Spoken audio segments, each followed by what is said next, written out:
Jurançon est une appellation du Béarn reconnue pour ses vins moelleux.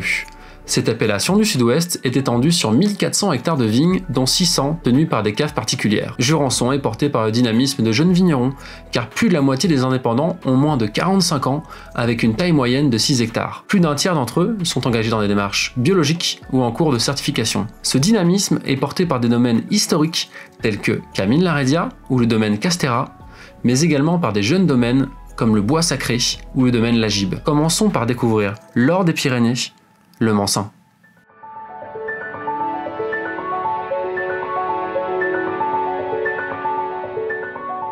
Les deux cépages principaux à Jurançon, c'est le Petit Mansin et le Gros Mansin. C'est des cépages historiques, autochtones, vraiment emblématiques du sud-ouest. Aujourd'hui, c'est un peu l'or des Pyrénées. C'est vraiment ce qui nous permet d'avoir cette fraîcheur, cette typicité sur les moelleux. Il faut savoir qu'à Jurançon, on a quand même une climatologie et et des cépages qui sont assez particuliers. Les Mansins, avec notamment le Petit Mansin, c'est de petites grappes très lâches où il n'y a pas de botrytis. On doit être une des seules appellations de France où il n'y a quasiment pas de botrytis. On arrive à faire des beaux moelleux uniquement avec du passerillage. Ça, c'est hyper intéressant. On a des équilibres pour avoir vinifié plusieurs raisins à droite à gauche. Je discute avec des copains vignerons d'ailleurs. On a quand même des équilibres de raisins qui sont quand même hyper singuliers. Ça fait beaucoup de sucre, mais il y a toujours cette acidité qui est importante. Donc l'idée, c'est de mettre en avant ce passerillage et ce côté frais, ces moelleux tendus et élégants et frais. Ouais. Il y a une trame acide qui est caractéristique et une densité aussi très marquée, quoi. Donc c'est des cépages qui peuvent apparaître des fois rustiques, mais qui demandent pas mal, pour moi, un peu de temps à l'élevage pour justement qu'ils s'affinent, quoi. Mais c'est des cépages, on peut remercier les anciens parce qu'en fait ici on a une pluviométrie qui est énorme. Et en fait l'épaisseur de leur pellicule fait que ils résistent très bien à ces amas de pluie qu'on a pendant toute la période végétative, quoi. Et ils ont une autre qualité, c'est que c'est des cépages tardifs. Il n'y a pas un grain de moisi sur ces pieds de vigne là, et c'est des grains qui pourraient rester comme ça pendant un mois de plus sans qu'ils ne soient touchés pour la pourriture. L'air circule à l'intérieur, la petite bille là, avec sa peau épaisse, bon en bio il se trouve qu'elle est un peu plus épaisse qu'on va dans ce sens là, quoi, en fait. On se retrouve donc avec un petit volume de jus par bille de raisin, quoi, en fait. Donc malgré l'aspect spectaculaire de ce pied de vigne, c'est vrai, vous connaissez des cépages un peu plus juteux, vous avez un rendement horrible. Je vous assure, là c'est 35 hectare. Et je mets mon bras à couper que sur ce Gros Mansin là aujourd'hui, on est sur une maturité qui est autour de 15,5, quoi. C'est des cépages qui sont un peu tout terrain, quoi, dans la définition du vin.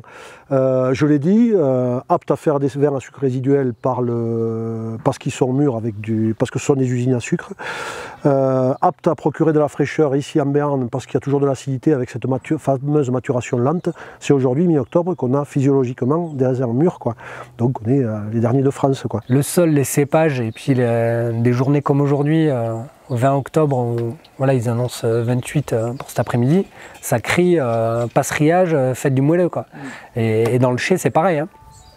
C'est très difficile de faire aboutir une fermentation au bout avec des mansins, quoi.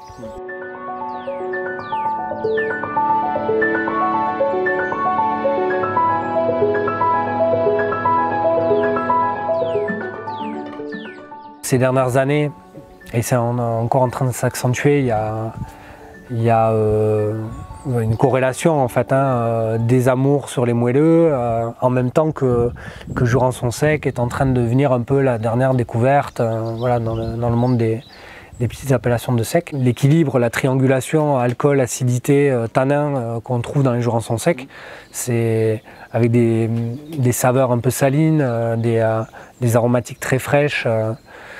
Voilà, ça se marie très bien, quoi. Et donc nous, on s'est orienté un peu vers ces vins-là. Et aussi, on s'améliore de plus en plus. Sur les secs, on est de plus en plus précis. Avant, on avait des secs peut-être un peu plus mordants. Maintenant, on arrive à gérer un peu mieux ça. Le réchauffement climatique peut-être nous aide un peu là-dessus. On a intégré des vieux cépages, le Petit Courbu, le Camaralais et le Lauzet, qui vont faire baisser les acidités. Et donc effectivement, je pense que la qualité des moyenne des Jurançon secs a quand même évolué, je pense, au cours des dernières années. Et on en parle de plus en plus, c'est moins consommé en local, on fait tous un peu de distribution en France ou à l'export. Et donc petit à petit, on tire notre épingle du jeu. Ouais. Évidemment, le consommateur vient découvrir et apprécier ce type de vin, il s'y retrouve, mais il ne passe pas à côté, il ne peut pas éviter l'effet surprise sur le moelleux qu'il au départ refuse, et c'est bien heureux aussi.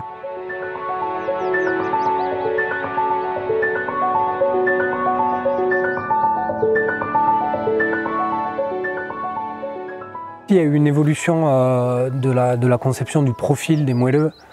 Quand on discute avec nos aînés qui nous décrivent un peu les moelleux qu'ils faisaient dans les années 90, c'est des vins qui n'existent plus aujourd'hui. On joue uniquement sur la date de récolte. Et après, et donc ça nous donne des équilibres très différents sur les moelleux. Par exemple, nous, on a 3 moelleux, il n'y en a pas un qui fait plus de 12 d'alcool. Voilà, c'est 12 d'alcool avec 70 grammes de sucre maximum. De faire des vins liquoreux, c'est quelque chose que j'apprends à faire et pour lequel j'ai énormément de plaisir. Parce qu'en fait, le travail à la vigne, je me rends compte, est un peu différent. Et surtout, les dates de récolte sont hyper importantes, quoi. Donc on est quand même hyper tributaire de la météo. Et cette année, on a beaucoup de chance, quoi, parce que ça fait peut-être 20 jours là qu'on n'a pas une goutte de pluie. On a eu, à part ces 3 derniers jours, des nuits très fraîches, avec un peu de vent de sud qui se met en route. Donc les raisins, ils ont pu passeriller, ils ont pu commencer à choper d'autres goûts. Et du coup, on a pu vendanger hier des trucs super. Concernant le marché, effectivement, c'est moins... Enfin, comparé au sec, du moins, effectivement, c'est moins demandé, entre guillemets. Mais c'est marrant parce qu'on a...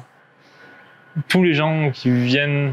Les nouveaux clients viennent pour le sec, mais ils prennent toujours du moelleux. Et les gens qui prennent le moelleux sont hyper surpris parce que c'est des moelleux frais, c'est des moelleux digestes. Au début, ils vont dire non, j'aime pas les moelleux. Mais quand ils vont goûter nos moelleux, ils vont dire ouais, mais c'est frais, c'est pas trop lourd, c'est élégant, etc., etc. Donc c'est nous à réapprendre aux gens à les consommer différemment que le traditionnel foie gras ou les 18 ans du petit, quoi. Il se trouve que Jurançon, finalement, n'a pas été si affecté que ça avec le désamour du sucre. Il y a toujours cet aspect tonique, hein, cet aspect acidulé, hein, de ces vins à sucre résiduel qui font qui n'ont pas subi une crise qui les aurait amenés à tout bousculer, quoi. Non, préservé.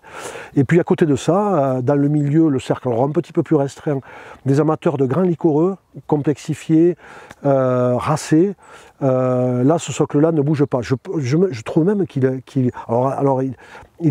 n'est pas, voyons, il n'est pas en capacité d'absorber des volumes, hein, ce socle-là, quoi. Mais il est en capacité de légitimer l'histoire, l'identité d'un terroir. Et là, je vois ce socle-là, amateur de vin, s'élargir petit à petit, quoi, en fait. Donc tout est question de patience aussi. C'est des vins qui sont accessibles à tout novice et comme à tout amateur.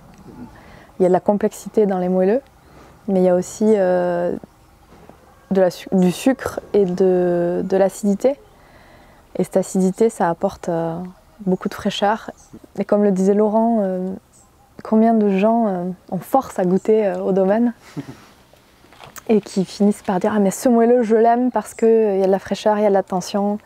Et ça, c'est typique des gros mansins et des petits mansins. En fait, je pense que tout le monde aime le moelleux. Franchement, c'est gourmand, c'est aromatique, c'est comme une pâtisserie, quoi. Qui n'aime pas une bonne pâtisserie fait par un bon pâtissier? Si on leur donne aussi cette ambition aussi de se complexifier avec la garde, on peut arriver à des vins d'une folle noblesse, quoi, hein, autour du truffat, du champignon noble, du fruit confit aussi, bien sûr, à côté du champignon noble. Et donc voilà, donc c'est des cépages quand même qui sont sacrément singulier. Et puis toujours l'idée qui subsiste est de un jour financer un stock pour pouvoir offrir des vins matures. Mais c'est long, ça prend du temps, on y arrivera, mais c'est trop long. Il faut des 2 carrières en fait, quoi. C'est pour ça, ouais.